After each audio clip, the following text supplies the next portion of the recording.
అన్న నీ పేరు? ఆ పేరు జిల్లాని మహమ్మద్. మొహమ్మద్ గారు మీకు ఓటు ఉందా? ఉందండి. ఇక్కడే ఉందా? ఉందండి. మరి ఈసారి ఎవరికి వేద్దాం అనుకుంటారు ఓటు? అంత జగన్కి అండి. పిల్లి సూర్యప్రకాష్ గారు తెలుసా మీకు? తెలుసండి. ఎవరు ఏ party? Jagan party. Jagan party. గుర్తేంటో? ఫ్యాన్ గుర్తండి.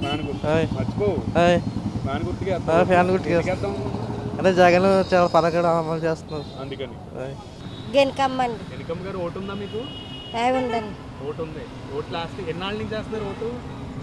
జ్ఞాపకం లేదండి. జ్ఞాపకం లేదు. వేస్తున్నారు కదా ఓటు అయితే. వేస్తున్నారు. మరి ఈసారి ఎవరికి వేద్దాం అనుకుంటున్నారు? ఎవరికైతే జగన్ గారికి వేస్తాను. జగన్ గారికి వేస్తారా? జగన్ గారు గుర్తేంటో? ఎన్నికల గుర్తేంటి జగన్ గారిది? పేరండి. గోవిందండి సార్. గోవింద్ గారు మీకు ఓటు ఉందా? ఓటు ఉందండి. ఓటు ఈసారి ఎవరికి వేద్దాం అనుకుంటారు? మేము జగన్కి వేస్తామండి. జగన్ గారు గుర్తేంటో? జగన్ గారిది ఫ్యాన్ అండి. రామచంద్రపురంలో జగన్ గారి గుర్తు మీద ఎవరు పోటీ చేస్తున్నారు? సూర్యప్రకాష్ గారు అండి. సూర్యప్రకాష్ గారు ఆటలు తెలుగుదేశం సుభాష్ గారు అండి.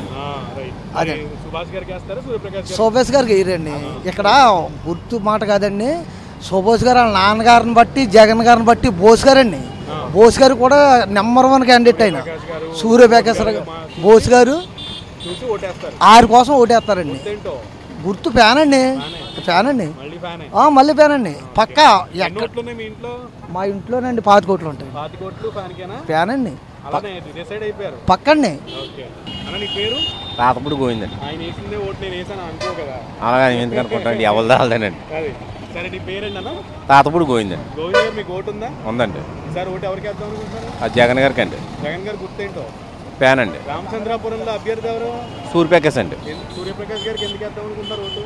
సూర్యప్రకాష్ గారు అంటే మాకు అభిమానం అండి. వాళ్ళ నాన్నగారిని బట్టి మాకు పక్క అభిమానం. పైగా తర్వాత మనకు జగన్ గారు అనుకున్న పనులన్నీ సక్రంగా చేశారు. దాని మీద ఇంకా మేము మళ్ళీ వేరే గుర్తు మారే పని ఏమి లేదు.